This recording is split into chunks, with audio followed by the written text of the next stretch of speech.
A graça e a paz do Senhor Jesus, queridos irmãos. Louvado seja Deus, porque nós estamos aqui. Todos são muito bem-vindos, aqueles que estão nos visitando. É um grande privilégio recebê-los. O nosso tema de hoje, nós começamos hoje uma série de pregações falando sobre o propósito de Deus para as nossas famílias. O nome desta série é Proteja a Sua Família.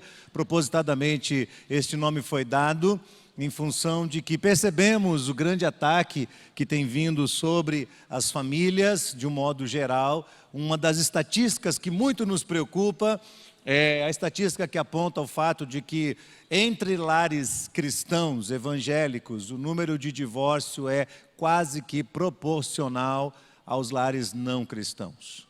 Então hoje no Brasil, em termos do Brasil, claro, falando de casamentos oficiais, nós temos uma taxa de divórcio em torno de 38% a 40% entre os evangélicos. As últimas pesquisas que foram feitas apontaram para uma taxa de 33% a 34%. Então você veja que não está tão distante assim, não é? Por isso decidimos, na equipe pastoral, fazer essa série de pregações, olhando para as Escrituras e pensando como é que Deus vai nos orientar neste processo e o que podemos extrair da palavra de Deus na compreensão deste tema tão fundamental, tão importante para a nossa vida e para a nossa história. Então nós vamos fazer o seguinte: eu quero começar a nossa palavra de hoje lendo um texto relativamente longo, mas antes de ler o texto, eu quero fazer uma pergunta aqui. Você acredita na Bíblia como palavra de Deus? Eu estou perguntando isso, parece ser uma pergunta retórica, mas a proposta dessa pergunta é reafirmar aqui, com toda a nossa convicção, que tudo que nós vamos falar daqui até o fim dessa série se baseia tão somente na palavra de Deus, na Bíblia Sagrada. Então, não adianta a gente querer buscar respaldo lá fora, na filosofia, nos conceitos, na sociologia. A gente pode até citar um ou outro aspecto, mas o tempo todo que a gente estiver falando aqui, nós vamos tentar olhar para as Escrituras Sagradas e extrair da Bíblia, da Palavra de Deus, o propósito de Deus para as nossas famílias. Amém? Então abra a sua Bíblia em Gênesis, no primeiro capítulo, Gênesis capítulo 1, nós vamos ler do verso 26 até o verso 31, e vamos ler também no capítulo 2, do verso 4 até o verso 25. Ok, vamos lá então?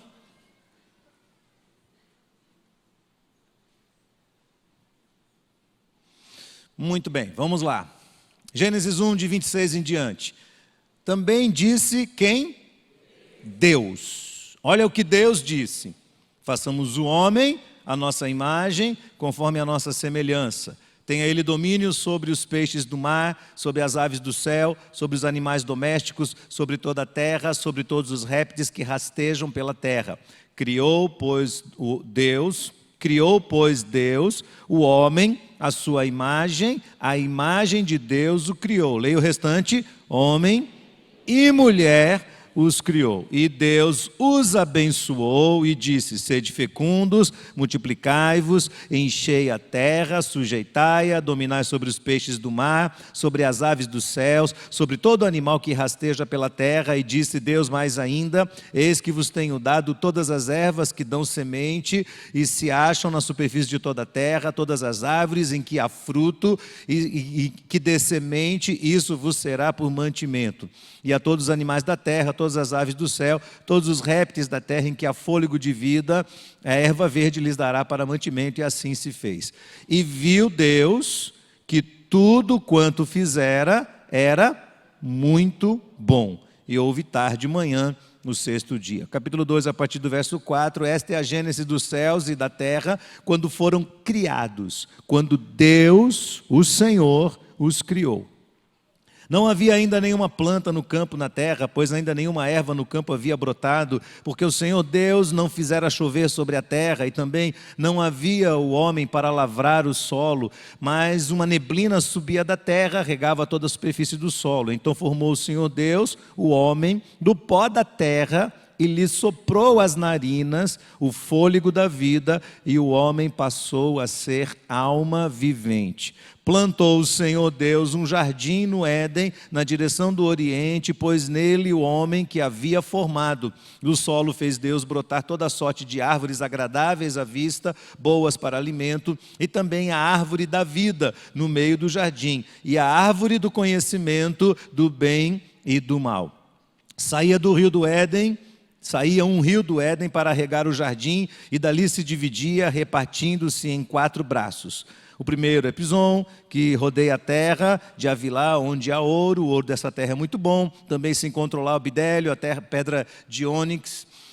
O segundo chama-se Gion, que é o que circunda a terra de Cush. O nome do terceiro é o rio Tigre, que corre pelo Oriente e a Síria. O quarto é o Eufrates. Tomou, pois, o Senhor Deus ao homem e o colocou no jardim do Éden para cultivar e guardar. E o Senhor lhe deu esta ordem: de toda a árvore do jardim comerás livremente, mas da árvore do conhecimento do bem e do mal não comerás, porque no dia em que dela comerdes, certamente morrerás. Disse mais o Senhor Deus: não é bom que o homem esteja só. Far-lhe-ei uma auxiliadora que lhe seja idônea. Havendo, pois, o Senhor formado da terra todos os animais do campo, todas as aves do céu, trouxe-os ao homem para ver como este lhes chamaria. E o nome que o homem deu a todos esses seres viventes, esse seria o nome deles. Deu nome o homem a todos os animais domésticos, às aves dos céus, a todos os animais selváticos. Para o homem, todavia, não se achava uma auxiliadora que lhe fosse idônea. Então o Senhor Deus fez cair pesado sono sobre o homem, e este adormeceu, tomou uma das suas costelas, fechou o lugar com carne, e a costela que o Senhor Deus tomara do homem, transformou-a numa mulher e lhe trouxe. E disse o homem: esta afinal é osso dos meus ossos e carne da minha carne, chamar-se-á varoa, porquanto do varão foi tomada. Por isso, por esta causa, deixa o homem pai e mãe, se une à sua mulher, tornando-se os dois uma só carne. Ora, um e outro, o homem e sua mulher, estavam nus e não se envergonhavam. Capítulo 3 começa dizendo: mas a serpente mais sagaz de todos os animais selváticos que o Senhor tinha feito, disse à mulher. Eu vou até aí só, ok? Durante 3 meses, irmãos, nós estaremos tratando vários temas relevantes, necessários ao bom andamento das nossas casas, das nossas famílias, dos casamentos, da relação entre pais e filhos aqui presentes. Vamos falar sobre a união conjugal e todos os desdobramentos desta união, emocionais, físicos e espirituais. Vamos falar sobre conflitos entre as famílias. Vamos tratar aqui a questão do divórcio. As pessoas constantemente têm perguntado: vem cá, o que é que a Bíblia fala sobre o divórcio? Então vamos falar sobre o divórcio, as suas implicações e as suas consequências. Vamos tratar aqui o tema da infidelidade conjugal. Vamos falar sobre o drama das famílias contemporâneas. Vamos falar sobre equilíbrio na vida sexual. Vamos falar sobre a estrutura do casamento a partir do namoro. Vamos falar sobre liderança dos homens, vamos falar sobre sabedoria das mulheres, vamos falar sobre organização do tempo, das finanças e assim por diante, vários outros temas relevantes que serão úteis à nossa vida. Hoje eu iniciarei falando sobre a família nuclear. Vamos definir bem esse termo. O que é a família nuclear? Nuclear significa algo que possui núcleo. E na estrutura criada por Deus, o núcleo não é o homem, o núcleo é Deus. Na estrutura criada por Deus, segundo as Escrituras, Deus é o iniciador de todas as coisas. Deus é o núcleo de todas as coisas. A essência é Deus. O homem foi criado à imagem e semelhança de Deus, e ele possui o núcleo, esse núcleo é o Senhor. A partir deste núcleo, Deus, que é o Criador, estabelece a estrutura baseada nas suas leis naturais. Deus é o cabeça do homem, o homem é o cabeça da mulher, pai e mãe estão sobre os filhos e eles têm, portanto, a responsabilidade de gerenciar a terra, de cuidar da terra. Então há uma cadeia muito bem orientada e designada pelo Criador desde o início de todas as coisas. Ok? 2 textos do Novo Testamento validam esse conceito. Primeiro, Mateus, capítulo 19, há uma relação muito estreita com esse texto de Mateus, e tudo que nós vamos falar durante esses assuntos todos a serem abordados, mas uma relação muito estreita também com Gênesis. Jesus respondeu: não tendes lido que o Criador desde o princípio os fez, homem e mulher, e que disse: por esta causa deixará o homem seu pai e sua mãe, se unirá à sua mulher, tornando-se os dois uma só carne. Lá em 1 Coríntios, capítulo 11, verso 2, Paulo diz: quero, entretanto, que saibais ser, leia comigo, Cristo.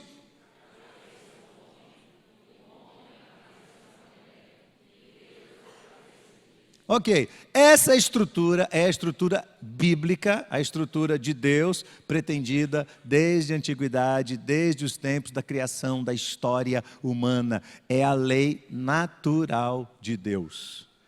Ai, ai, ai, esse texto gera uma revolta muito grande. Esse texto traz uma inquietação muito grande na alma de muita gente. E a gente vai trabalhar com isso aqui, a gente vai tocar nessas tensões. A mensagem da Bíblia, irmãos, deixa sempre muito claro que a estrutura familiar, que é advinda de Deus, diretamente de Deus, ela é mais do que suficiente para trazer completude aos membros de uma família. Em outras palavras, Deus criou esta estrutura familiar para que houvesse dentro das famílias, relacionamentos bem-sucedidos, houvesse contentamento, houvesse felicidade a todos os seres humanos que dela fazem parte, na sua breve passagem por esse globo terrestre. E segundo a palavra de Salomão lá em Eclesiastes, o lar deveria ser uma espécie de recompensa pelo sacrifício da vida humana, pelo sacrifício do trabalho humano. O lar tinha que ser aquele lugar que quando você chega, você faz assim: eu estou em casa. Uau, eu estou em casa. E não assim: ai meu Deus, eu tenho que voltar para casa. Ou dentro de casa dizendo assim: o que é que tem para fazer fora? Porque eu não suporto ficar dentro dessa casa. Então vamos caracterizar a união conjugal do Gênesis, validada por Jesus lá em Mateus capítulo 19. Preste bem atenção. Essa união, segundo Deus, é, primeiro, heterossexual.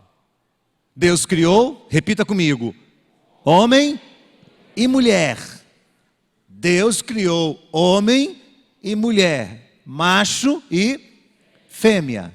Então, ficou claro isso. A relação familiar começa com uma união heterossexual. Segundo lugar, o casamento é monogâmico, é uma união monogâmica. Ele se unirá a quem? A sua mulher. Não diz as suas mulheres. Não é verdade, homens que estão aqui? Quantas mulheres um homem tem que ter na sua vida? Uma. Quantos homens uma mulher tem que ter na sua vida? Um.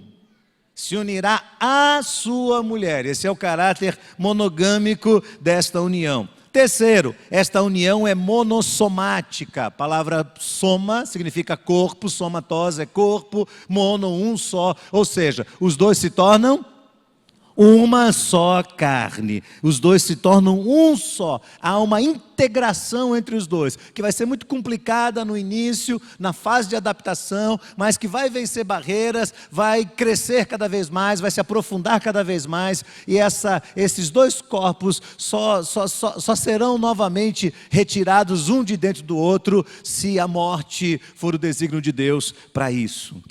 Quarto lugar, essa união é indissolúvel. Jesus completa lá em Mateus 19, leia comigo: o que Deus uniu, não separe o homem. Vamos falar mais uma vez? O que Deus uniu, está claro isso? Não separe o homem. Interessante que quando você vê a narrativa do Gênesis, no capítulo 1, verso 25, o Senhor havia criado durante 6 dias todo o globo terrestre, todos os aspectos relacionados à natureza. E o texto diz: viu Deus que isso era bom. Mas lá no finalzinho do capítulo, no verso 31 do Gênesis, depois de ter criado o homem e a mulher, o texto diz: e viu Deus que isso era muito bom. Muito bom. Eu quero dizer aos rapazes que estão aqui que casar é muito bom. não tenham medo de casar. Você sabia que tem rapaz que tem medo de casar? Está fugindo das mulheres? É verdade, medo de casar. A mulher não é um fenômeno tão assim difícil de ser decifrado, homens. Não é tão impossível assim. Dá um pouco de trabalho, é verdade, mas não é impossível. Então é importante lembrar disso.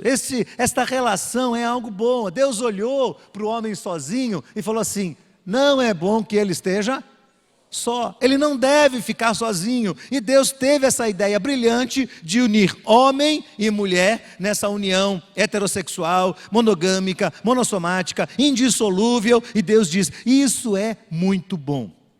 A grande questão é que no momento em que nós começamos a fazer uma exposição bíblica da família criada pelo propósito de Deus, logo vão surgir os revoltados contra essa teoria, dizendo: essa teoria é simples demais, pastor. Isso é muito simplista.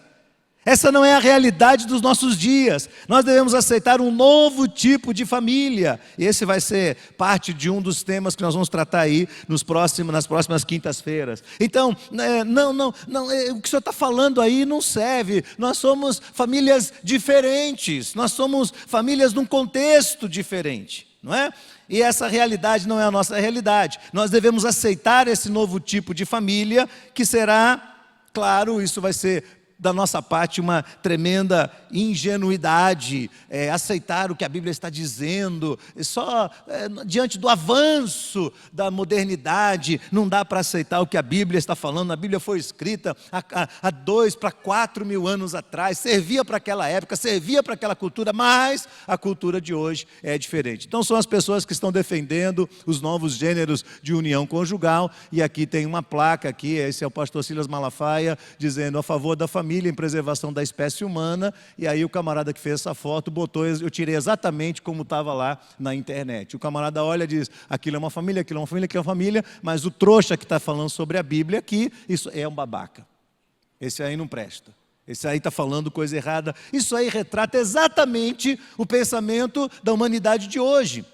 O que tais pessoas podem chamar de avanço, a gente vai chamar aqui de retrocesso. Para mim, está muito claro que a sociedade moderna não está no topo, mas sim no fundo do poço. É verdade ou não é? Você está vendo a sociedade moderna feliz? Nós estamos vendo a sociedade moderna equilibrada? Não. Há um desequilíbrio generalizado que sinaliza o fracasso, sinaliza o caos que a sociedade está mergulhada. Se os novos gêneros de família propostos fossem solução, a sociedade de hoje estava feliz, estava dando risada, os casamentos estavam indo muito bem, os jovens estariam muito felizes, haveria um estado de paz, o suicídio teria diminuído. Aliás, eu quero destacar aqui o fato de que as estatísticas do IBGE apontam que o índice de suicídio tem aumentado assustadoramente, e alguns sociólogos estão dizendo que boa parte das pessoas que têm chegado a esse ponto são jovens, e jovens que estão incertos, inseguros em relação à sua identidade, confusos em relação a si mesmos, justamente no momento em que eles começam a ter que enfrentar essa pressão toda sobre teorias de gênero. Cada vez mais cedo, o índice de suicídio entre os jovens está vindo cada vez mais perto de uma realidade assustadora. Então esse mundo está um caos. Esse mundo está uma confusão generalizada. Há um desvalimento da vida familiar. O homossexualismo tem crescido assustadoramente. O suicídio aumentando. As pessoas mergulhadas cada vez mais na depressão. Os jovens confusos em relação à sua identidade e a si mesmos. Cheios de medos, cheios de resistências em relação aos casamentos. Inibidos demais, sem iniciativa e sem uma compreensão de que isso realmente possa ser algo relevante e algo bom para a sua própria vida. Nós, como cristãos, somos convocados a entender o que está acontecendo e a encarar o que está acontecendo a partir das Escrituras, buscando retornar aos padrões de Deus, que são simples e estão claramente descritos nas páginas sagradas, aquilo que Deus estabeleceu no início de todas as coisas, e não ficar nos debatendo com o que a sociedade contemporânea, líquida, inconsistente, pensa, fala, grita, debocha, expõe vergonhosamente nos museus ou nos centros acadêmicos ou na maldita telinha do BBB. Não é daí que a gente extrai conceitos de vida, mas sim da palavra de Deus. Eu estou fazendo questão de dizer isso, irmãos, porque nós vamos estar nessas próximas quintas-feiras o tempo todo mergulhados na Bíblia, que é a palavra de Deus. Se você está aqui e você não crê na Bíblia, vai ser difícil você entender o que a gente vai falar aqui. Se você simplesmente disser assim, não, a Bíblia é um livro qualquer, não é a palavra de Deus. Ela pode ter até algumas pinceladas de Deus, mas não é palavra de Deus, então você não vai conseguir acompanhar o que a gente vai falar durante essas quintas-feiras. Não é fácil manter um casamento em dia. Todo casamento precisa de manutenção. Toda família precisa de manutenção. Os casamentos, bem como os demais relacionamentos familiares, a relação dos pais com os filhos, a relação de irmãos, a relação de sogra e nora, sogro e genro, essas relações precisam de manutenção todos os dias. E essa foto retrata bem esse pensamento, irmãos, porque o casalzinho acabou de casar. E o mecânico já está ali dizendo, precisa de manutenção. Quando é que um casal precisa de manutenção? Acredite, você não tem ideia do número de pessoas que chegam num gabinete e falam assim, pastor, os nossos problemas começaram na lua de mel. Já ouviu isso? Quem já ouviu aqui? Os nossos problemas começaram na lua de mel. Foi lá que a gente começou a se desencontrar. Foi lá que a gente começou a se desentender. Então, se você olha para a sua família e diz assim, mas está tudo indo muito bem. Cuidado. Cheguei para um amigo meu um tempo desses, estava ele e a esposa, e eu olhei para ele e disse assim, e aí, vocês dois estão bem? E ele disse, estamos. Aí ele olhou para ela estava olhando para ele. Aí ele disse, acho que estamos, pergunte para ela. E ela começou a rir. E não estavam tendo problemas. Então, às vezes, ingenuamente, você pensa assim, o problema da casa é o marido, o problema da casa é o filho do meio, o problema da casa é o caçula, o problema da casa é a esposa. E às vezes não é, às vezes é você mesmo. Toda relação, todo tipo de relacionamento precisa de uma manutenção. E no instante em que você abre mão da sua responsabilidade nesse processo, e do trabalho e do sacrifício que dá fazer manutenção de um relacionamento, as exigências dessa convivência familiar, dos lares bem-sucedidos, no instante que você abre mão disso, a sua vida familiar começa a despencar e começa a andar para trás.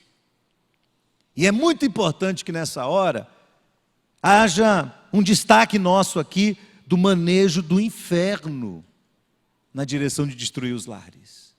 Você vê que Deus apresenta a sua criação de forma tão extraordinária, tão incrível no capítulo 2, e Deus fica feliz, e o homem fica feliz, e a mulher fica feliz, mas o capítulo 3 começa dizendo, mas a serpente. Logo em seguida, é claro que seria muita ingenuidade nossa culpar o diabo por tudo o que acontece dentro das casas. E a gente vai tocar nesse assunto depois. Mas nós não podemos deixar de observar que logo seguido à criação, Satanás entra na história, exercendo um alto grau de opressão maligna que se estende sobre as famílias por todas as gerações. O Gênesis inicia-se com a criação do homem, seguida desta ação bem definida, determinada, implacável de Satanás, de trazer destruição, morte, assalto, aquilo que Deus planejou para o bem-estar do homem, para a felicidade do homem, para o contentamento do homem. Por isso o apóstolo João vai dizer lá na sua carta, capítulo 5, verso 19, que o mundo inteiro jaz no maligno. Ou seja, é verdade que nem tudo que acontece dentro de casa é ação de Satanás. mas uma boa parte é opressão maligna sobre famílias, opressão intensa do inferno sobre famílias. E essas opressões precisam ser combatidas na oração, no jejum e na dependência de Deus.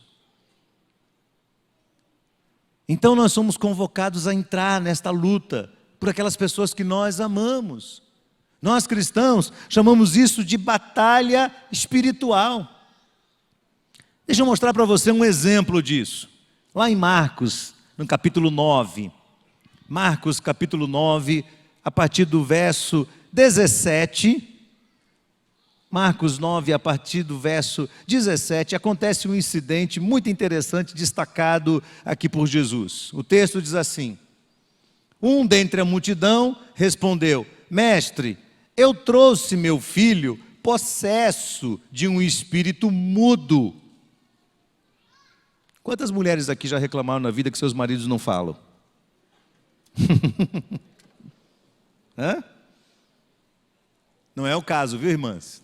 Vai chegar em casa e dizer assim: entendi o que acontece com você, marido. Você está possesso de um espírito de mudez. Não vai dizer isso para ele, por favor. Mas esse moço diz: Mestre, eu trouxe meu filho possesso de um espírito mudo. Onde quer que ele o apanha, pega o meu filho, lança ele por terra, ele espuma, rilha os dentes e vai definhando. Os sinais da degradação. Roguei aos teus discípulos que o expelissem, mas eles não puderam.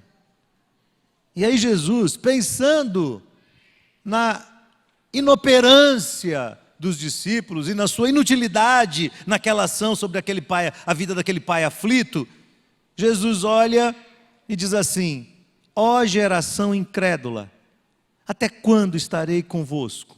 Até quando vos sofrerei? Trazei o menino. E trouxeram o menino.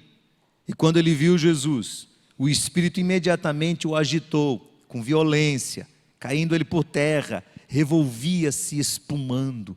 Perguntou Jesus ao pai do menino: há quanto tempo isso lhe sucede? E o pai respondeu: desde a infância. Muitas vezes o tem lançado no fogo, na água, para o matar. Mas se tu podes alguma coisa, tem compaixão de nós e ajuda-nos, Senhor. Olha a aflição desse pai.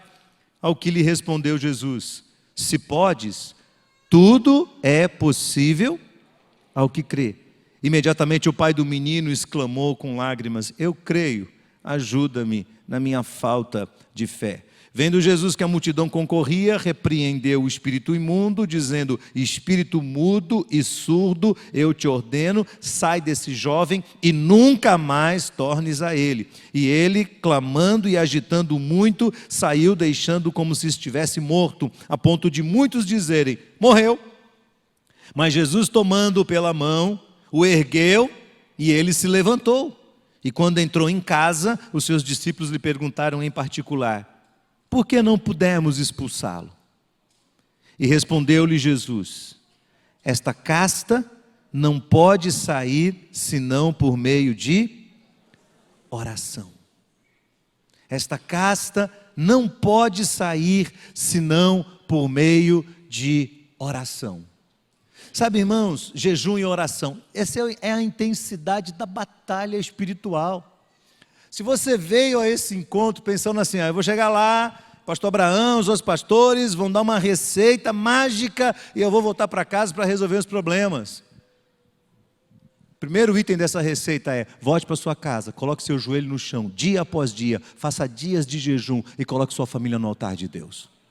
Não espere você que nós vamos resolver os problemas. Há uma batalha, ela é intensa. Os discípulos vão lá expulsar e não conseguem. Porque eles não oraram o suficiente, porque aquele pai não esteve ali com a sua vida no altar de Deus o tanto que deveria. Eu sinto que a gente quer, no meio da nossa geração agitada, que quer rapidez na resolução dos problemas, resolver todas as coisas de uma forma instantânea, como se fosse o clique de um computador e tudo está resolvido, e a coisa não é assim. Às vezes Deus quer trabalhar no nosso coração, e nesse tempo intenso de jejum e oração, porque você está passando por um sofrimento lá em casa, por causa de filhos, por causa de marido, porque tem gente na família envolvida com drogas, porque tem alguém ali com uma doença crônica, porque tem alguém num estado de rebeldia, e você fica naquela aflição tremenda, e muitas vezes você vai cair de joelho no chão, e você vai dizer: Deus, por que que o Senhor não resolve? E Deus não vai dizer nada, e Ele vai esperar, e só com o passar do tempo você vai perceber que Deus estava agindo muito mais no seu coração, enquanto você estava lá de joelho, naquele lugar, naquela laje, olhando para o céu e dizendo: Senhor, e agora? Deus estava agindo muito mais no seu caráter, no seu coração, do que na vida do seu filho. Deus sabe o que está fazendo. Então, meu primeiro desafio para você é, durante esses dias que nós aqui estamos, você venha para cá munido das armas espirituais. Olha que Paulo diz em 2 Coríntios 10:4, porque as armas da nossa milícia não são carnais, mas sim poderosas em Deus para destruir fortalezas, anulando sofismas. Há uma batalha intensa, nós estamos no meio dela. Note que quando Paulo toca no assunto família na igreja de Éfeso, quando ele escreve a carta de Éfeso, ele fala sobre o que é, quem é Deus, depois o que é o Evangelho, como se processa a salvação, e ele fala do resultado da salvação na vida das pessoas, e quando ele está falando do resultado, ele passa pela família. Ele fala para os homens, ele fala para as mulheres, ele fala para os pais, ele fala para os filhos, e logo seguido a isso tudo, ele começa a ensinar esses maridos, essas mulheres, esses pais e filhos a entrarem na batalha espiritual. E aí Paulo diz assim, eu vou ler aqui o texto de Romanos, de Efésios, capítulo 6. Paulo diz assim: quanto ao mais, irmãos, sede fortalecidos no Senhor e na força do seu poder, revestivos de toda a armadura de Deus, para poderes ficar firmes contra as ciladas do diabo, porque a nossa luta não é contra o sangue e a carne, mas sim contra principados e potestades, contra os dominadores deste mundo tenebroso, contra as forças espirituais do mal nas regiões celestes. Portanto, tomai toda a armadura de Deus, para que possais resistir no dia mau, e depois de teres vencido tudo, permanecer firmes. Estai, pois, firmes, cingindo-vos com a verdade, vestindo-vos da couraça da justiça, calçai os pés na preparação do evangelho da paz, embraçando sempre o escudo da fé, com o qual podereis apagar todos os dardos inflamados do maligno. Tomai também o capacete da salvação, que é a espada do Espírito, que é a palavra de Deus, com toda oração e súplica, orando em todo o tempo no Espírito, e para isso vigiando com toda a perseverança e súplica por todos os santos. Você quer resolver os problemas da sua família? Quer ou não? Comece botando seu joelho no chão. Comece dominando o seu instinto de amanhecer o dia com o maldito celular na mão, olhando o WhatsApp. Porque os celulares viraram nossos despertadores. Todo mundo aqui acorda de manhã com o celular. Ele é o primeiro que fala com você. Antes de Deus falar com você, o celular fala. E aí a primeira coisa que você faz é desligar o alarme do celular. E o segundo clique, qual é? É o WhatsApp. Deixa eu conferir as novidades da madrugada. E aí pronto, já era. Acabou o clima da oração. Acabou o clima da vida espiritual. Não tem mais. E aí você já olha a agenda, os compromissos do dia. Levanta correndo. Tem que trabalhar, tem que trabalhar, tem que trabalhar, tem que trabalhar. Se nós queremos consertar nossas casas, nós vamos começar entrando nessa batalha espiritual e orando todos os dias, e jejuando de tempos em tempos, e consagrando nossa vida a Deus, consagrando nosso coração a Deus, renovando a nossa experiência de fé na presença do Senhor, para que o Espírito de Deus interceda por nós e as nossas casas sejam protegidas pela presença de Deus. Um alerta importante, irmãos. Por isso, irmãos, antes do alerta, nessas quintas-feiras, nós vamos estudar, nós vamos ver qual é a nossa parte, mas sempre no final aqui, nós vamos separar um tempo também, e os pastores vão vir aqui à frente, e nós vamos orar pelas famílias. E todas as quintas, nós vamos consagrar a Deus um tempo de oração e, se possível, um tempo de jejum, suplicando pela graça de Deus, para que todos entre nós possam vencer esta ação vigorosa, este levante de Satanás contra as famílias de Deus. Amém, meus irmãos? Por isso, quando você vier para cá na quinta, e a gente diz assim, nós vamos orar, venha receber a oração. Venha orar conosco. Porque quando nós estamos orando aqui, nós estamos pedindo libertação de Deus sobre as famílias da igreja. Nós estamos clamando ao Senhor a vitória de Deus sobre a opressão do mal sobre a nossa casa. Agora, vem um alerta importante aí para você, que a gente tem que refletir para diminuir nossas resistências. Tudo é culpa do diabo? Não. Claro que não. Você não é o que você é, e você não pensa o que você acha que pensa, por causa de uma ou de outra palavra, e muda de uma hora para outra. Não muda. Nós cristãos somos especialistas em ouvir alguma coisa e dizer, eu já ouvi isso. Então a gente risca do caderno da gente. Nós não mudamos, irmãos, de uma hora para outra. Às vezes são necessários anos e anos para nós refazermos alguns dos nossos conceitos e aplicarmos um novo conceito da verdade de Deus na nossa vida e na nossa experiência. Os paradigmas que nós temos foram construídos ao longo de décadas e nós os formatamos a partir de uma avalanche de informações, de lá da nossa casa, de lá da nossa família, de lá da nossa infância, somada com a infância de amigos, somada com o ambiente em que fomos criados, as mais variadas situações em que vivemos. O que eu posso dizer aqui é que o casamento é heterossexual.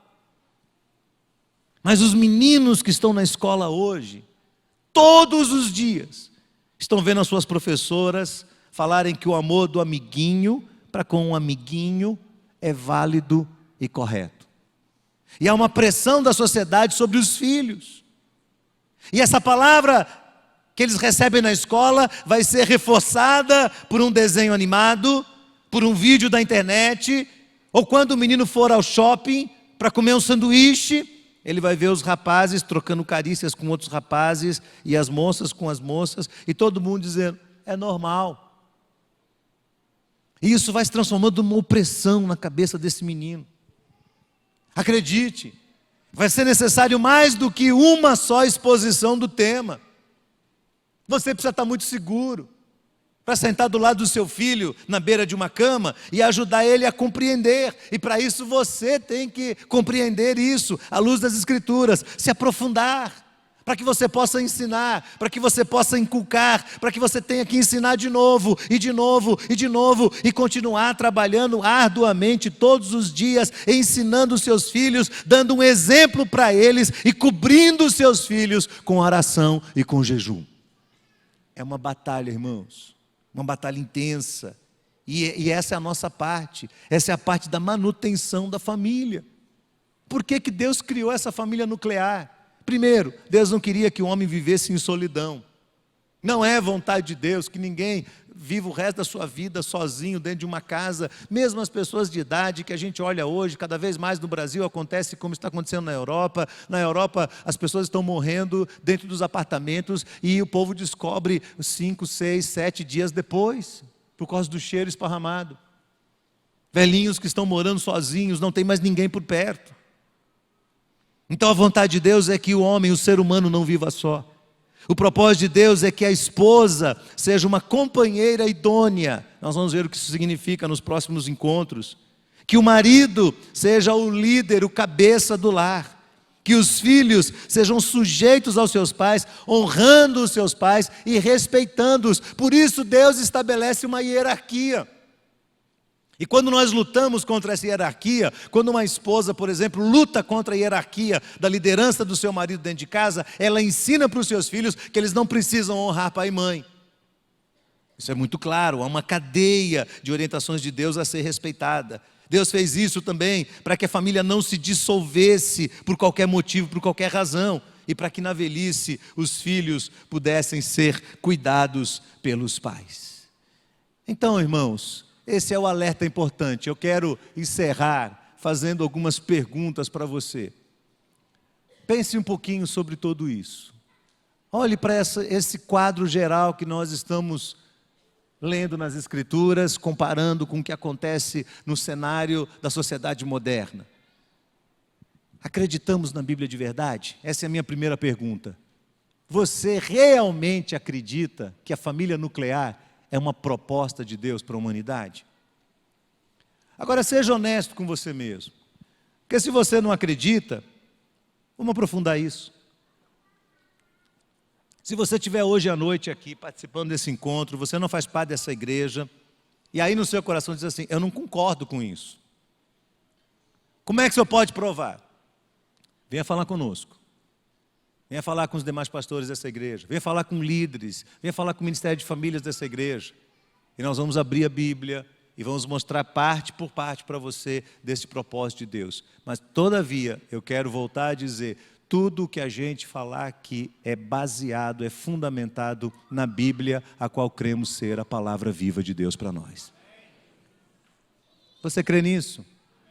Você realmente acredita que essa família nuclear é a proposta de Deus? Segunda pergunta, até que ponto você já se vê influenciado e formatado pela pressão da sociedade e, portanto, resistente aos ensinos? Você não é o que é por um start. Você e eu, nós somos subproduto da sociedade que vivemos. Então, se você é subproduto, quem influenciou seu pensamento? Honestamente falando, nenhum de nós é tão inteligente que criou um pensamento próprio. Alguém influenciou você. Alguém pensou por você antes. E depois, posteriormente, você viu o pensamento dessa pessoa, achou em algum momento que era interessante para você e adaptável à sua realidade, e você o tomou como se fosse seu. Quem formata o seu pensamento? Quem influencia você? Quando uma mulher cristã está passando por um problema sério no seu casamento, de onde vem a maior influência sobre a vida dessa mulher? Vem da verdade de Deus? Vem de uma exposição sistemática, profunda, ainda que dolorida, da verdade bíblica? Ou vem da colega da mesa ao lado no trabalho, que é uma mulher sem compromisso nenhum com a vida e com a história, e muito menos com Deus, e que olha para essa mulher aqui e fala assim, menina, deixa de ser besta, valorize-se a si mesma, deixe esse monstro para lá, e vá ser feliz. Quem é que influencia a sua cabeça? Quem é que tem produzido essa ideia de que quando você tem problema no casamento, você tem que deixar esse marido, tem que deixar essa esposa para ser feliz? Quem é que está ditando isso? É a palavra de Deus? Claro que não.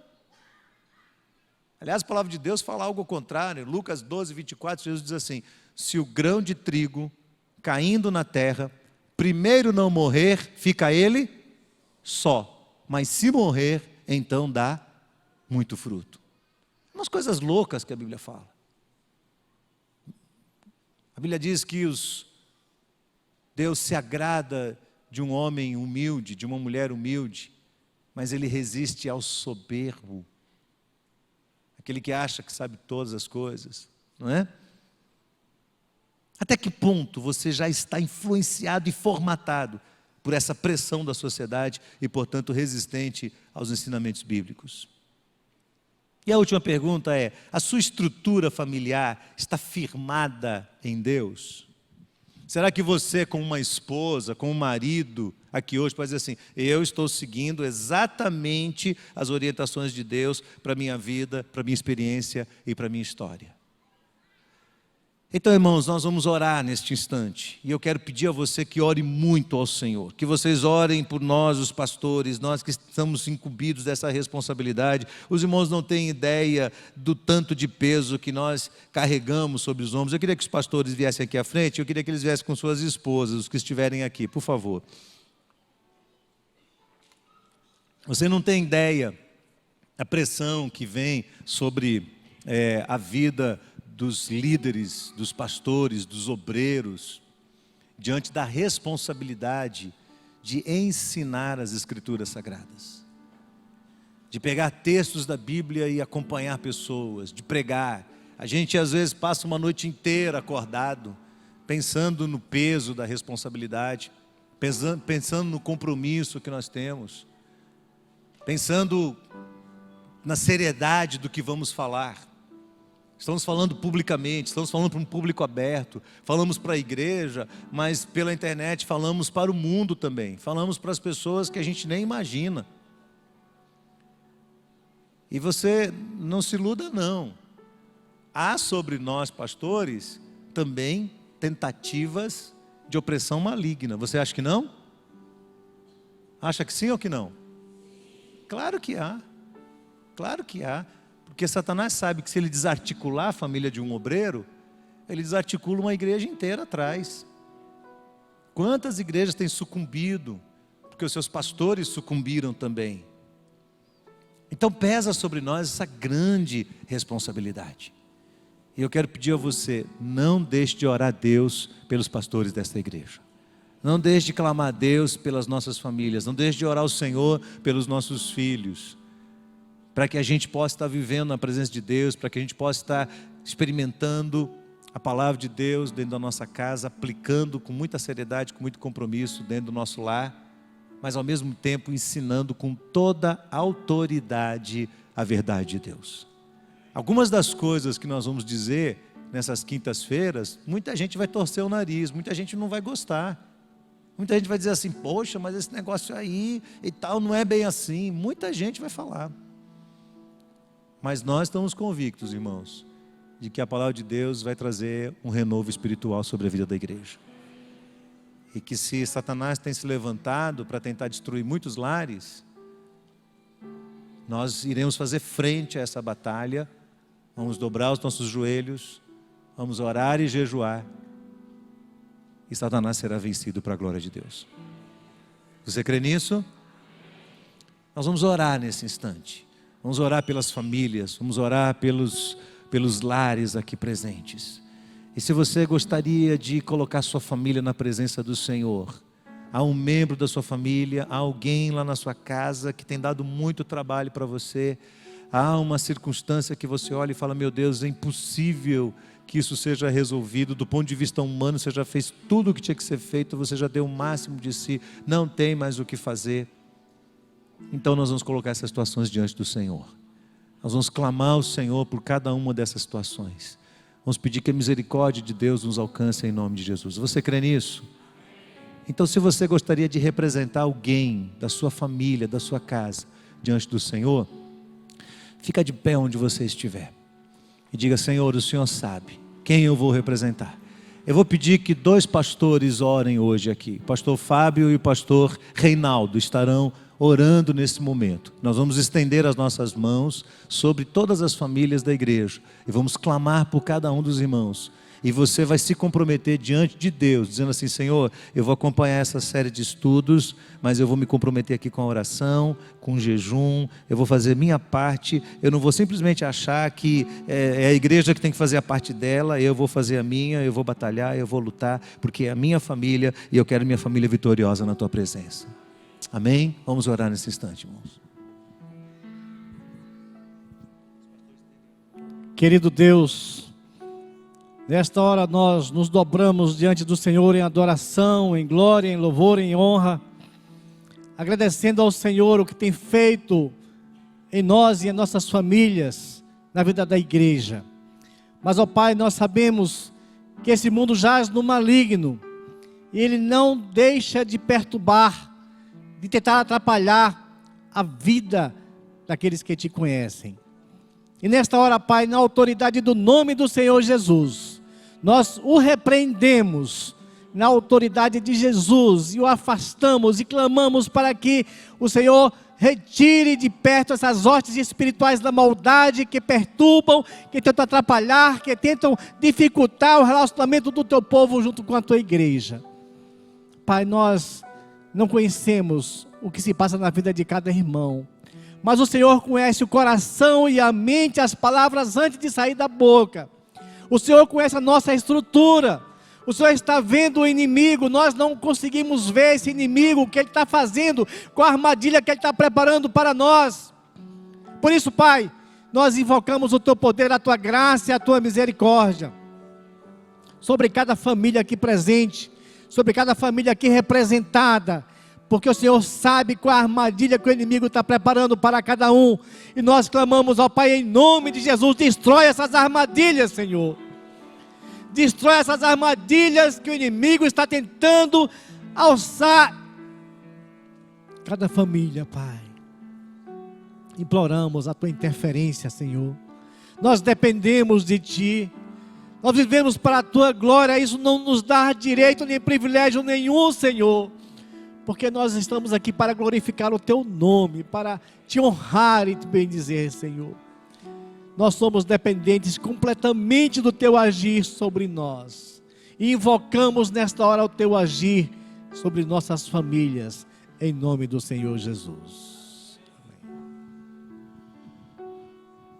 Ó Deus, são tantas artimanhas, são tantas ciladas que Satanás tem proposto às famílias, tantas situações, ó Deus, que nós temos visto, temos ouvido, muitas situações que a Tua igreja tem vivido, famílias que têm sido, ó Deus, abatidas pela interferência maligna sobre as suas vidas, sobre a sua família.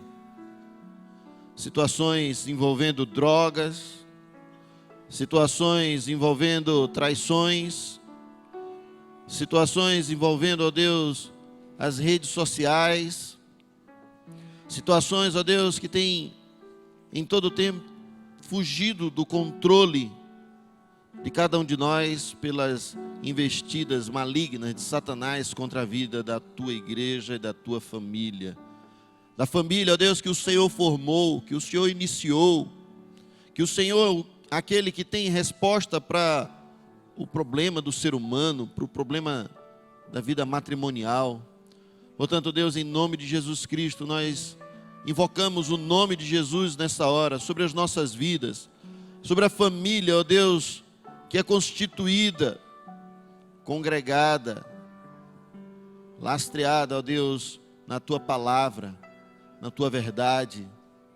Nesta hora, ó Deus, pessoas que estão de pé, com as mãos erguidas, com a mão no coração, que estão, ó Deus, sendo lembradas do nome de cada um dos seus entes queridos, que tem vivido dificuldades, até mesmo esta própria pessoa que aqui está na igreja e tem vivido dificuldades no seu casamento, no seu relacionamento, não sabe aonde começou o problema, aonde pode terminar, como encontrar uma solução. Deus, em nome de Jesus Cristo, traz um renovo sobre a vida da Tua igreja. Traz, ó Deus, o conhecimento da Tua palavra, o aprofundamento do conhecimento na intimidade de quem é o Senhor, que tem a resposta, ó Deus, para todo e qualquer problema do ser humano. Ó Deus, que o Senhor use esta igreja, a palavra do Senhor que será pregada nas quintas-feiras aqui, que do púlpito, ó Deus, possa sair palavras de confronto, de consolo, de conforto, e que em todo o tempo, ó Deus, o Teu nome seja glorificado. Entroniza, ó Deus, o Teu santo nome sobre a vida das famílias desta igreja, para que o Teu nome em todo o tempo seja lembrado. Abençoa-nos, sê conosco, em nome de Jesus, amém. Irmãos, antes da gente sair, talvez você olhe assim para o lado de um pastor e você pense: o lado de um pastor não sofre opressão maligna, não é? E mais adiante eu quero compartilhar, a gente toma um pouco de cuidado naquilo que a gente compartilha com os irmãos, porque acontece num contexto de família, às vezes envolve os nossos filhos, e a gente tem que sempre ter uma cautela muito grande para que eles estejam cientes do que a gente vai falar, porque de certa forma eles ficam expostos. Mas nós já enfrentamos algumas situações na nossa casa em que a gente tinha certeza, especialmente Quando o Lucas encerrou o 3º ano de escola dele, no dia da formatura, aconteceu algo na nossa casa, que eu e Cléo passamos a noite inteira acordados orando para fazer frente à batalha espiritual que se levantou. Foi algo que você não pode imaginar. E uma pressão, uma opressão maligna muito grande. Então quando você sair daqui hoje, sai dizendo: Deus, eu vou a partir de amanhã dobrar meu joelho. Eu vou clamar ao Senhor não só pela minha família, mas pelas demais famílias da igreja também. Pelo povo de Deus, para que Deus restaure, para que Deus renove, para que Deus nos oriente a partir da sua verdade. Amém? Todas as quintas-feiras nós vamos estar aqui. As pessoas perguntam: vai transmitir? Nós não vamos transmitir. De alguma maneira Deus colocou no meu coração que a gente não vai transmitir isso aqui pela internet. Então, os que quiserem participar dessa jornada terão que estar aqui. Vai ter que ter um sacrifício pessoal. Às vezes o povo se acomoda e diz: estou cansado. E essa conferência não é para gente que está cansada. É para gente que mesmo estando cansada quer continuar batalhando e lutando. Então levante-se corajosamente, venha. Eu gostaria de ter visto alguns casais da igreja que estão enfrentando graves problemas e não estão aqui hoje. Muitos que estão aqui estão bem, louvado seja Deus. Mas muitos estão com problemas e não estão aqui. Então se você conhece, fale para as pessoas: onde é que você estava? Onde é que você estava? Venha para cá.